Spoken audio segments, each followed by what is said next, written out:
বন্ধুরা, শুধু তোমারই জন্য ধারাবাহিকের আগামী পর্বে আসতে চলেছে এক বিশাল ধামাকা। নিজের ভুল বুঝতে পেরে এবার দিদিভাই রাহির পায়ে ধরে ক্ষমা চাইবে তিতলি।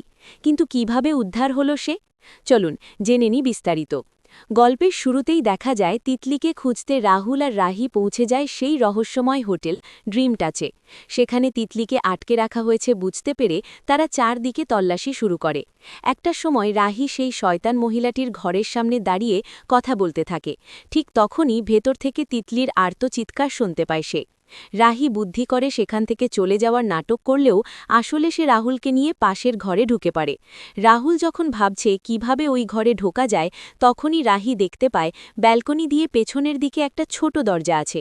যদিও সেখান দিয়ে যাওয়া অত্যন্ত ঝুঁকিপূর্ণ এবং একটু এদিক ওদিক হলেই প্রাণ সংশয় হতে পারে, তবুও বনের টানে রাহি নিজের জীবন বাজি রেখে সেই পথেই এগোতে শুরু করে।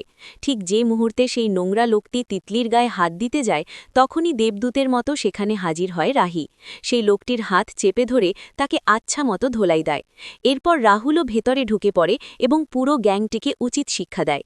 ঠিক সময় পুলিশ এসে ওই শয়তান চক্রের সবাইকে গ্রেপ্তার করে।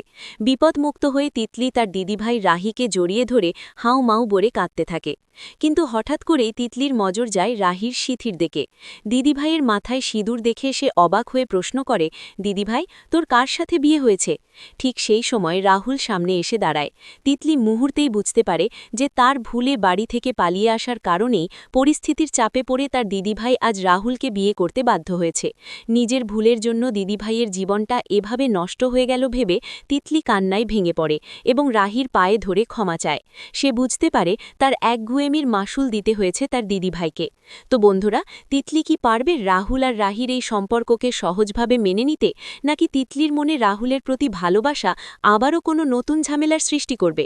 আপনারা ঠিক এটাই চেয়েছিলেন তো, যে তিতলি যেন নিজের ভুল বুঝতে পারে? আপনাদের মতামত আমাদের কমেন্ট করে জানাতে ভুলবেন না। আর ধারাবাহিকের এমন সব লেটেস্ট আপডেট সবার আগে পেতে আমাদের চ্যানেলটি সাবস্ক্রাইব করে সাথেই থাকুন। ধন্যবাদ।